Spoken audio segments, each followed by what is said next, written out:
how can you not question communal riots? How can you not at least express solidarity with Bhopal gas Pidits?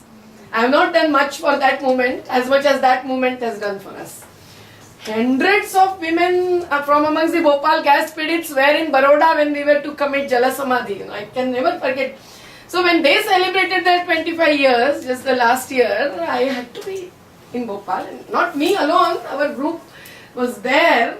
So this kind of thing, because unless we have this comprehensive understanding and at least some joint actions, I mean many joint actions, if you consider letter writing, solidarity, everything, but these are many small actions, even major joint actions, unless we have that political force to question this wider paradigm that we talk about. Every time we talk about any concrete issue, also we refer to the larger paradigm. So that cannot be only in our ideological discourses. It has to be in our actions reflect. All the struggles must come together. We must go to each other. Never, every time we have to check with our people whether they are for it or not.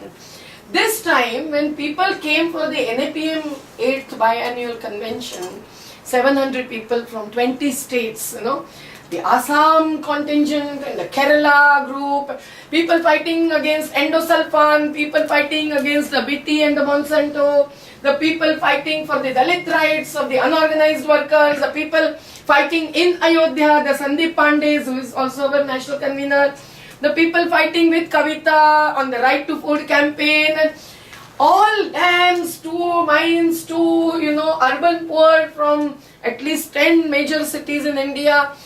And we sat in the groups, Dalit rights, communalism, Ayodhya issue, then the post-judgment scenario, the dams and displacement, then the one on the unorganized sector. There were working groups to discuss.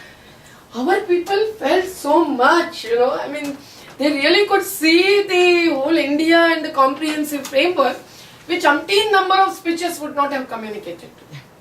We think the dialogue must take place between the Maoists and the state.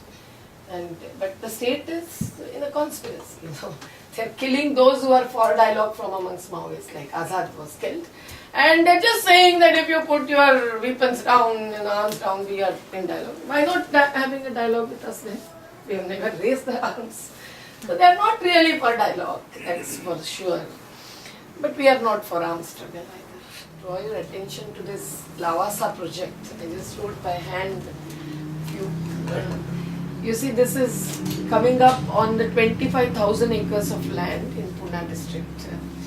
We have initiated the battle, and there is a full report that came up on Lavasa. We appointed a People's Commission after we failed to get the government to investigate in spite of promises during our long days, 1 week action in Bombay. So on the basis, the Sunday Times wrote a big report. So media here also matters when there is any direct link, whether it is Coca-Cola or whether it is the investors in Lavasa. Oxford University withdrew after they wrote, but yesterday's position I don't know. But the Lavasa filed a defamation case against them. We use this somewhat effectively in India. Cases are filed against us also. But there are a number of US investors and project planners in that Lavasa city, which has no environmental clearance, and it has diverted the people's lands through fraudulent means, and also have affected the river, diverted the waters to the company, and it is Sharad Pawar's clear investment. So it's politically very high powered, this thing. Now the change of chief minister will bring in much change, but he has put his nephew as the deputy chief minister in Maharashtra. So all this politics I can't explain to you all. Every day something is happening related to Lavasa, and it is a big issue in the media, but it's also the full-fledged ads given by Lavasa, as Narmada used to give it earlier. I had one question that links back to your conference.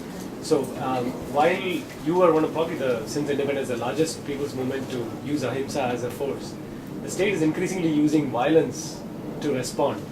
Now, in the context of India freely using words like terrorist in the context of the Maoist struggles, and a lot of overlap between the issues that violent and non-violent people's movements are talking about, how do you strategize political movements in the next couple of decades in this context?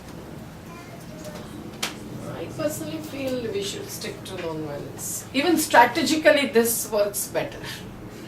I mean, not to consider this as the first rationale, but certainly even strategically this works better. I mean, there's an impression maybe that the Maoist struggle has stopped many things, but as far as I know about the movements in India, the non-violent movements have brought in more change and more sustainable change.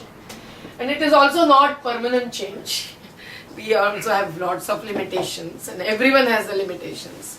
Maoist struggle has played a role in drawing attention to certain things, but that kind of attention building or promotion of certain cause doesn't go a long way.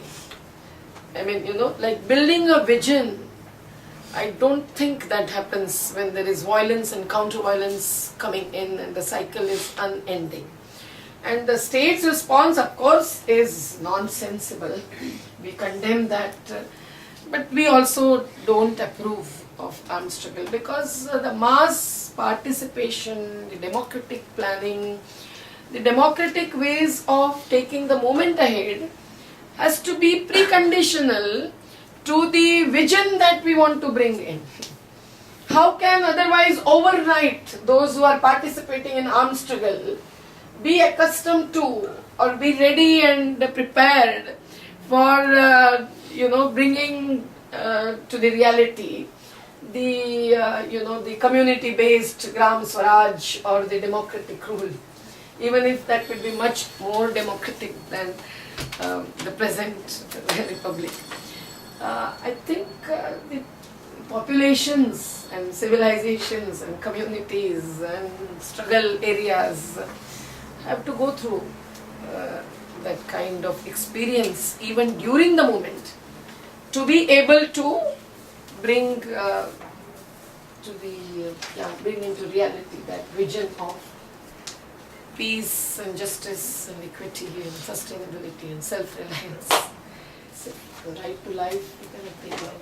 The CRPF are killed and the police are killed and hijacked. And it works to some extent, not that it doesn't work, and not that we are condemning the Maoists for being non-committed or raising funds and misusing it. That bullshit, but at the same time, we feel that struggle also has a lot of limitations. Not that it could achieve the revolution so easily. And we have the revolutions, Chinese to Russian, and what is the present scenario? Nepal. The best example is Nepal. When we went there as World WCD commissioners, the king's men were more receptive. And this time when I went to Nepal to look into the Pancheshwar and all the valleys and the Tarai area, the people are feeling frustrated because even after that violent, militant, whatever revolution, democratic revolution as it is called, the Maoist leaders were saying openly that they want to drop this word Maowadi because otherwise they are not getting foreign funds, investments. And their own colleagues came and met me to say that, look, we are really strongly condemning them. So there are absolutely two divisions and Prachanda is out. Anyway, that was clearly seen. So I say, why be scared of Maowadi? Those who are scared of Maowadi, so you should be scared of us, the non-violent movements. I mean, not arrogantly, I'm saying that the people who are not going to leave, not going to compromise, they are the ones you should be scared of.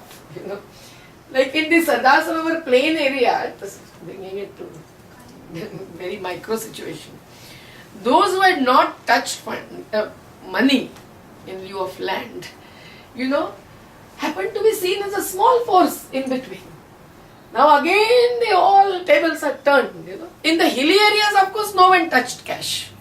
So we were strong enough, and they are the ones who are affected, but they did not touch cash. Not one person in Maharashtra took cash. Not one person in the riverbank villages in Madhya Pradesh, Alirajpur did. But those who did, So, in between it looks like that you are losing your moral pure. But I think the tables can be turned. And that's why we stick to that.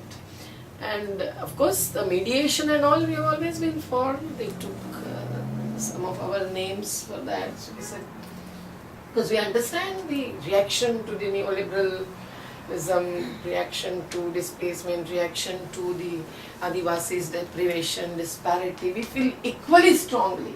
But whether, raising arms or pelting stones, now Kashmir, you all must be reading about, that Azadi, which Arundhati is, and that word is coined by someone else, but has really brought it to the fore, is a very strong word. Now, how would you interpret or define Azadi? Whether it will be at the nation state or the regional level or through some insurgency to some area, maybe Chhattisgarh, Jharkhand, Orissa, or Kashmir, or Northeast, or Bodoland, or each of the community within the boundary of the nation state for the time being, but it can also be, a worldwide phenomenon. The free, prior, informed consent is what?